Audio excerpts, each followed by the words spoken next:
চট করে ঢুকে যাওয়ার ফলে বাংলাদেশে গৃহযুদ্ধ শুরু হয়ে যেতে পারে। এটাকে সিভিল ওয়ার বলা হয়। এবং তাই যদি হয়, এদেশের স্বাধীনতার সার্বভৌমত্ব এটা ভারতের নিয়ন্ত্রণে চলে যাবে।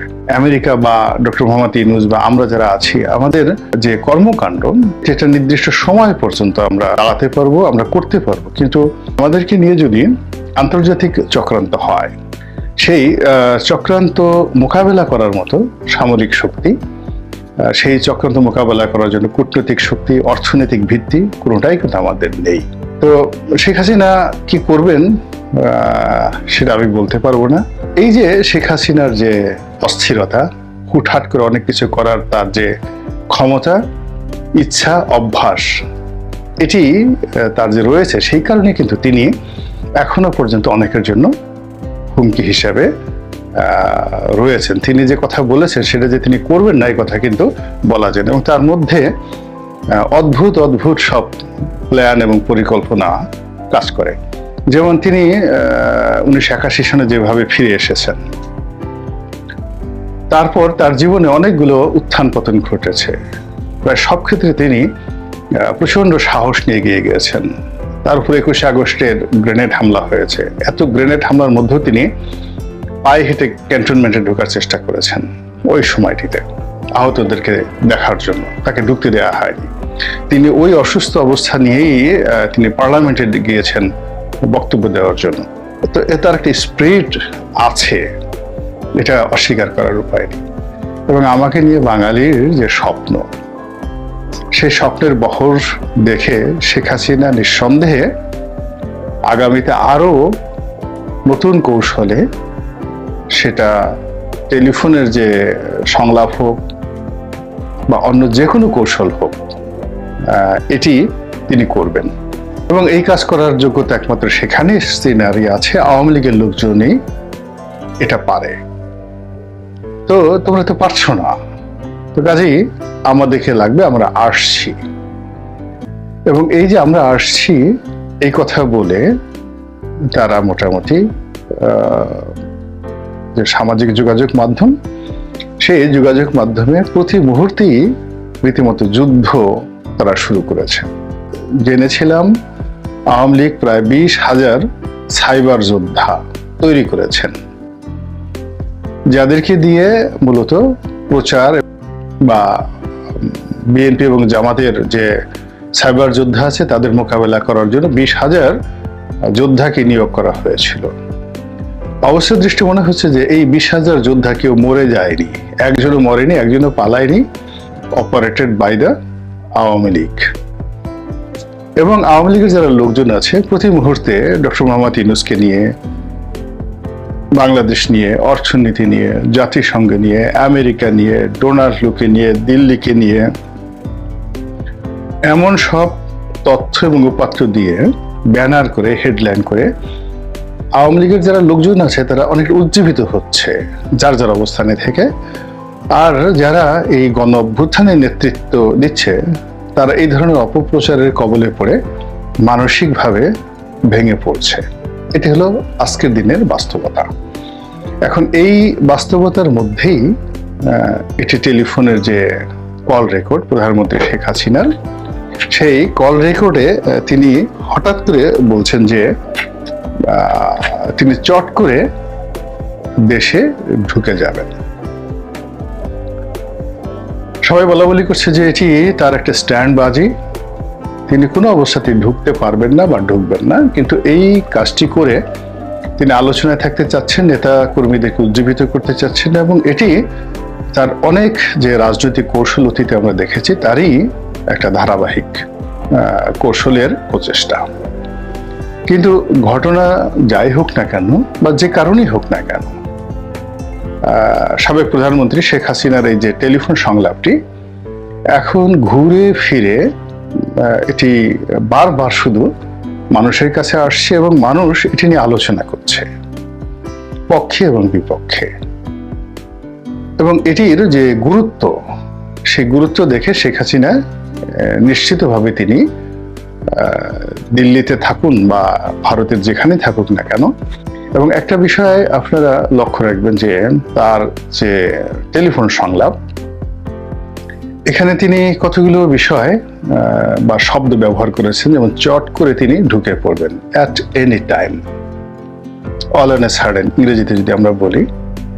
এটি নিঃসন্দেহে মানে যারা সীমান্তে আছেন, সেই বিজিবির যারা ব্যাটালিয়ন কমান্ডার রয়েছেন কিংবা যারা ওখানে সেক্টর কমান্ডার রয়েছেন, সীমান্ত পাহারা দেন, তাদের ঘুম হারাম করে দিয়েছে। আল্লাহ, তারা দোয়া করছে, যায় নামাজ পড়ে, যে আল্লাহ চট করে যেন আমার এলাকা দিয়ে না ঢুকে, তাহলে আমার চাকরিটা নিয়ে টানাটানি লেগে যাবে। অথবা এয়ারপোর্টে যারা আছেন, সেই আমাদের আন্তর্জাতিক 3টে এয়ারপোর্ট রয়েছে, ঢাকা বিমানবন্দর রয়েছে, সিলেট রয়েছে, তারপর চট্টগ্রাম রয়েছে। এখানে যারা সিভিল এভিয়েশনের কর্মকর্তা রয়েছেন, তারাও রীতিমতো তটস্থ যে কোন সময় ভারতের একটা হেলিকপ্টার বা একটা প্লেন বা একটা প্রাইভেট জেট হুট করে এসে চট জলদি এয়ারপোর্টে নেমে যায়। ঢাকাতে নামলে এক ধরনের অবস্থা, চট্টগ্রামে নামলে এক ধরনের অবস্থা, সিলেটে নামলে এক ধরনের অবস্থা। এমনকি তিনি যদি হেলিকপ্টারে করে টুঙ্গিপাড়াতে এসে নামেন, গোপালগঞ্জে এসে নামেন, কি হবে? এই বিষয়গুলো নিয়ে কিন্তু আলোচনা হচ্ছে এবং অনেকের মধ্যে কিন্তু এটা নিয়ে নানা রকম দ্বিধা এবং সংকোচ এটি লক্ষ্য করা যাচ্ছে। তো যাই হোক, শেখ হাসিনার এই কথাগুলো ফেলে দেওয়ার মতো নয়। ফেলে দেওয়ার মতো নয়, এই কারণ হলো আমরা যারা তাকে চিনি 1981 সন থেকে, তার মধ্যে কতগুলো বিষয় রয়েছে। সেটা হলো খুব দ্রুত সিদ্ধান্ত নেওয়া, একেবারে দ্রুত। 1 মিনিটের মধ্যে তিনি সেই পাহাড়ের মতো বিশাল কোনো সিদ্ধান্ত তিনি নিতে পারেন এবং অতীতে নিয়েছেন। ঝড়ের মতো রাজনৈতিক সিদ্ধান্ত গ্রহণ করা। তিনি যেভাবে এরশাদের অধীন নির্বাচনে গিয়েছিলেন, আবার এরশাদের সাথে সম্পর্ক নষ্ট করে পার্লামেন্ট থেকে পদত্যাগ করেছিলেন। একইভাবে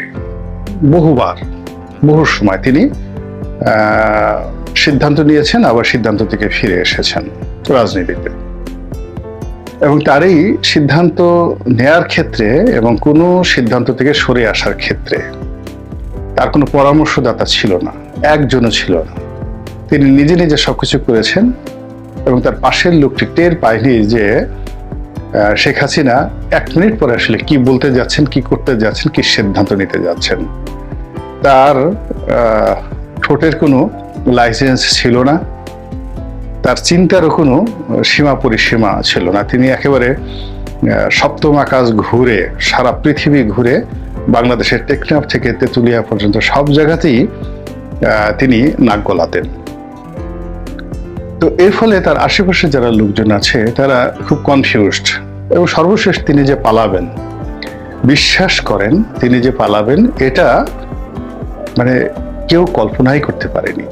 বিশ্বের পরাশক্তিগুলো, অর্থনৈতিক এবং সামরিক, এবং প্রতিবেশী রাষ্ট্র ভারত থেকে মায়ানমার, সবাই একেবারে শেষ মুহূর্ত পর্যন্ত শেখ হাসিনার পদলেখন করার চেষ্টা করেছে। তারা শেখ হাসিনার মাধ্যমেই বাংলাদেশে একটি ফ্যাসিবাদী সরকার থাকুক এবং তাদের স্বার্থ সংরক্ষিত হোক, এটাই চেয়েছে। এর বাইরে অন্য কোনো কিছু চায়নি।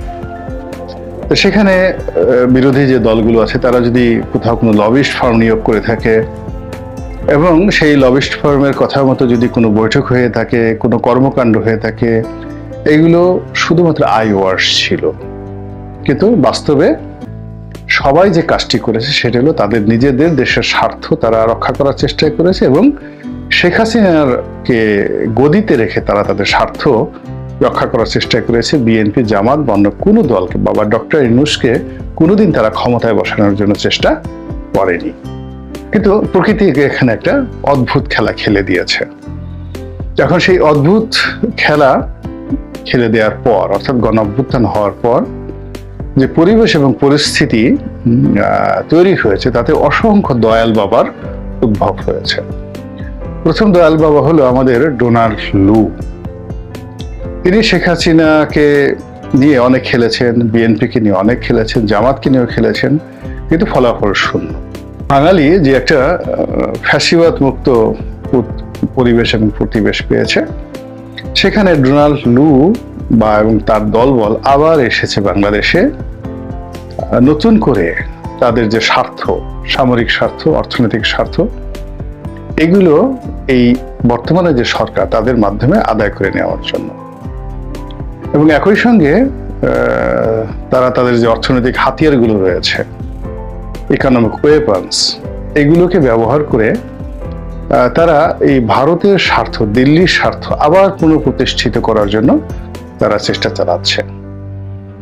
এবং আগে যেভাবে শেখ হাসিনাকে জনগণ থেকে বিচ্ছিন্ন করে দেওয়া, তাকে আমলা নির্ভর করা, তাকে স্বৈরাচারী বানানো, তার মধ্যে গণতান্ত্রিক যে মনোভাবগুলো ছিল সেগুলোকে বিদূরীভূত করে তাকে একজন জঘন্য মানুষে পরিণত করার জন্য দিল্লি এবং আমেরিকার যে মাস্টার প্ল্যান ছিল, ঠিক একই মাস্টার প্ল্যান নিয়ে এখন কিন্তু আবার দিল্লি এবং আমেরিকা এই নতুন করে বাংলাদেশে ঢোকার চেষ্টা করছে।